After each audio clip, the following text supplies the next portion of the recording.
14 দিন পেরিয়ে গেলেও এখন পর্যন্ত হামলাকারীদের বিরুদ্ধে কোনো ব্যবস্থা গ্রহণ করা হয়নি।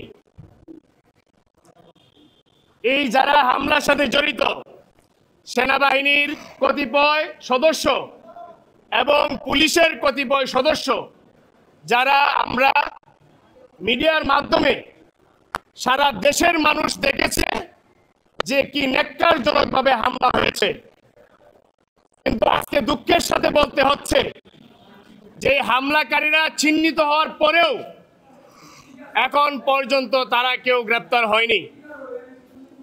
আমরা সরকারের পক্ষ থেকে একটি তদন্ত কমিশন গঠন করতে দেখেছি, কিন্তু সেটিরও দৃশ্যমান কোনো পদক্ষেপ এখন পর্যন্ত আমরা লক্ষ্য করছি না।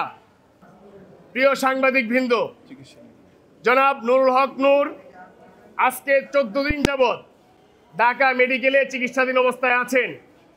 সরকারের পক্ষ থেকে বলা হয়েছিল যে নুরুল হক নূরের সার্বিক যে স্বাস্থ্যের পরিস্থিতি, সেই বিবেচনায় তাকে দেশের বাইরে নেওয়ার জন্য সরকার পদক্ষেপ গ্রহণ করবে।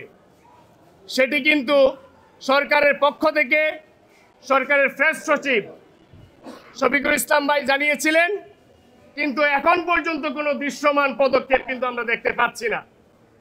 যদি সরকার দৃশ্যমান কোনো পদক্ষেপ না নেয় তাহলে সরকার সেটি আমাদেরকে জানাক। আমরা আমাদের নেতাকর্মীরা সংগঠনের পক্ষ থেকে নুরুল হক নূরের উন্নত চিকিৎসার জন্য আমরা সেটি ব্যবস্থা গ্রহণ করব।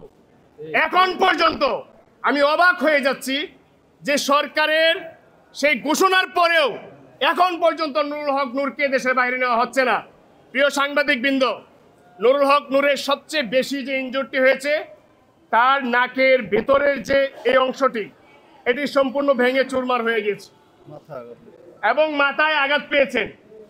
এই দুটি সিভিয়ার ইনজোর্ড এই দেশে বর্তমানে, আমি বাংলাদেশের চিকিৎসা ব্যবস্থার প্রতি অত্যন্ত সম্মানজনকভাবেই বলছি, এই চিকিৎসাগুলো বাংলাদেশেও আছে, কিন্তু দীর্ঘমেয়াদী নুরুল হক নূরের উপর এখন পর্যন্ত 23 থেকে 24 বার হামলা হয়েছে।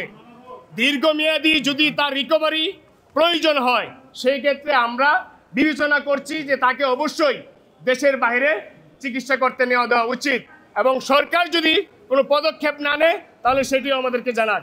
সর্বশেষ যে কথাটি বলবো, জনাব নুরুল হক নূর, বেগম খালেদা জিয়া, রাষ্ট্রপতি মির্জা ফখরুল ইসলাম আলমগীর, জামাতের আমির চরমোনাই পীর সাহেব, এনসিপির নাহিদুল ইসলাম, উপদেষ্টা আসিফ মাহমুদ সজীব ভুইয়া সহ যে সকল নেতৃবৃন্দরা তার খোঁজখবর নিয়েছেন, হসপিটালে এসেছেন, তাদের সবাইকে ধন্যবাদ জানিয়েছেন।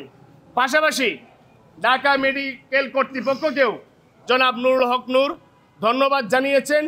এখানে যতটুকু চিকিৎসা প্রয়োজন ঢাকা মেডিকেল কর্তৃপক্ষ সর্বাত্মকভাবে আমাদেরকে সহযোগিতা করছেন। ধন্যবাদ।